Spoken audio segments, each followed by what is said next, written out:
Morning students. आज हम बेटा 8th क्लास की साइंस का जो लेसन चल रहा है कंबस्शन इन फ्लेम, उसके अंदर एक छोटा सा टॉपिक है एसिड रेन, यानी एसिड का बरसात।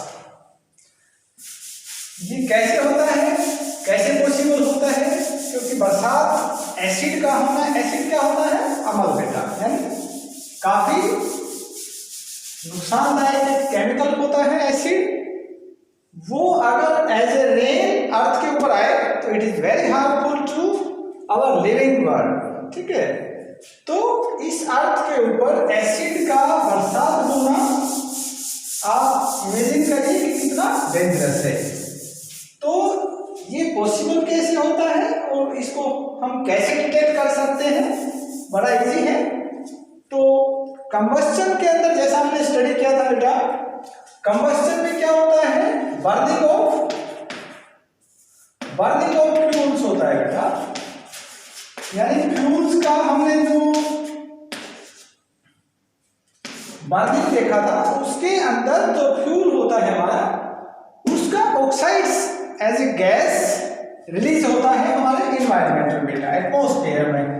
तो एटमॉस्फेयर में जो हमारे फ्यूल्स बर्न होते हैं, किसी भी कंपाउंड को हम जलाते हैं तो वो अपने ऑक्साइड्स एयर के अंदर या एटमॉस्फेयर के अंदर इन the form of gases release कर देता है। जैसे मान लीजिए हम कार्बन को जलाते हैं तो CO2 निकलेगी, है ना। ऐसे ही अगर नाइट्रेट्स को जलाते हैं तो NO निकलेगी या NO2 निकलेगा, है ना।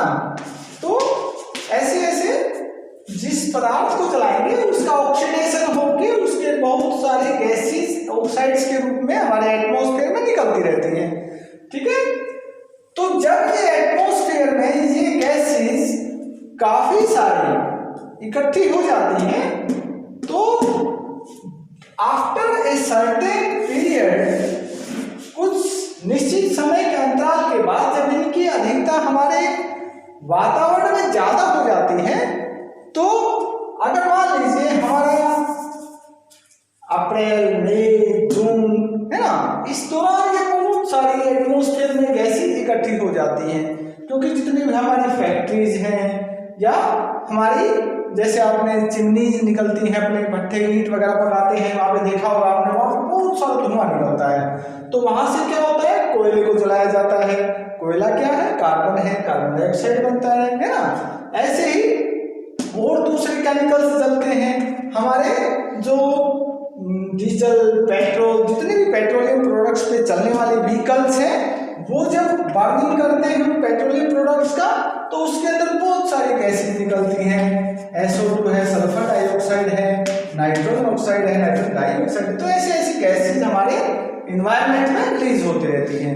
और जब काफी सारा कई दिन तक जब ये गैसें हमारे एटमॉस्फेयर में इकट्ठी हो जाती हैं तो उसके बाद जब बरसात होएगी, बरसात मीन्स रेन होएगी, तो रेन वाटर जब इन जहरीली गैसेस के साथ आके घुलेगा तो पानी के साथ जब बेटा ये CO2 अगर मिलेगी, क्योंकि ऊपर से बरसात आएगी और नीचे ये गैसेस हैं हमारे एटमॉस्फेयर में, तो एटमॉस्फेयर में जब इन गैसेस के साथ पानी मिलता है तो इन गैसेस के एसिड्स बन जाते हैं बेटा, यानी पानी के साथ मिलके इन गैसेस के एसिड्स बन जाते हैं। और जब ये acids in the form of rain हमारी अर्थ के ऊपर आएंगे, then we call the acid rain. ठीक है, यानी जब मौसम का पहला बरसात होएगा, किसी भी हमारे जैसे मानसून का फर्स्ट रेन होता है, उसमें क्योंकि इनकी मात्रा अधिक होती है इन गैसेस की, तो रेन जब आता है तो उसके साथ काफी सारी ये गैसेस मिक्स होके हमारी फर्स्ट रेन के अंदर ये एसिड का रूप में बरसात होती है। और या कह सकते हैं कि एसिड उस रेन में काफी होता है और उसी रेन को भी कॉल एसिड रेन बेटा। और इसके हार्मफुल इफेक्ट्स ये हैं कि जहां पर भी जिस भी लिविंग ऑर्गेनिज्म पे, चाहे वो प्लांट्स हो चाहे एनिमल्स हो, उनके ऊपर जब ये एसिड गिरेगा या एसिड वाली रेन गिरेगी तो it will definitely harmful to that living being. ठीक है, और उसी की वजह से हमारे मेट्रोपॉलिटन सिटी जितने नहीं है कि वहां पे स्किन डिजीज ज्यादा होते हैं, क्योंकि उस बरसात के अंदर during the rain acid is coming with water so that Qs skin disease, क्योंकि वो हमारी त्वचा के साथ टकराएंगे एसिड्स, और उन एसिड्स की वजह से हमारे स्किन डिजीज होते हैं। और स्किन डिजीज का मेन रीजन यही है एसिड रेन, और डिफरेंट टाइप्स की एलर्जीज भी हो जाती है इससे, ठीक है। तो हमें इससे बचने के लिए व्हाट वी कैन डू, हम क्या कर सकते हैं इससे बचने के लिए? सबसे पहला है कि we have to minimize the production of these gases, हमें इन गैसों को हमारे वातावरण में कम से कम छोड़ना चाहिए, जिससे ये गैस कम होएगी तो definitely the acid rain will be less.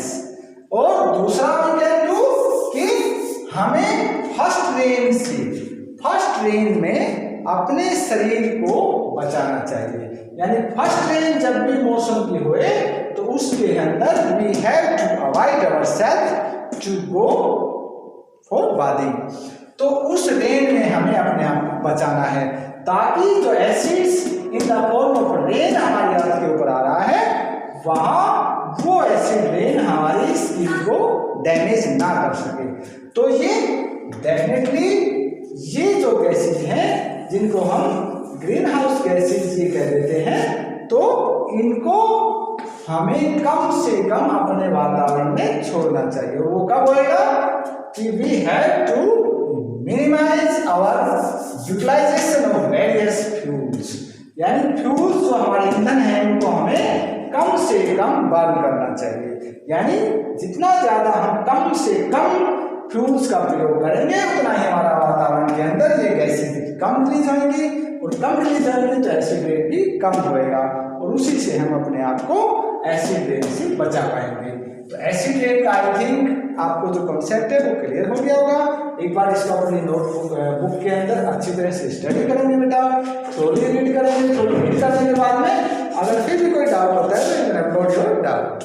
Thank you.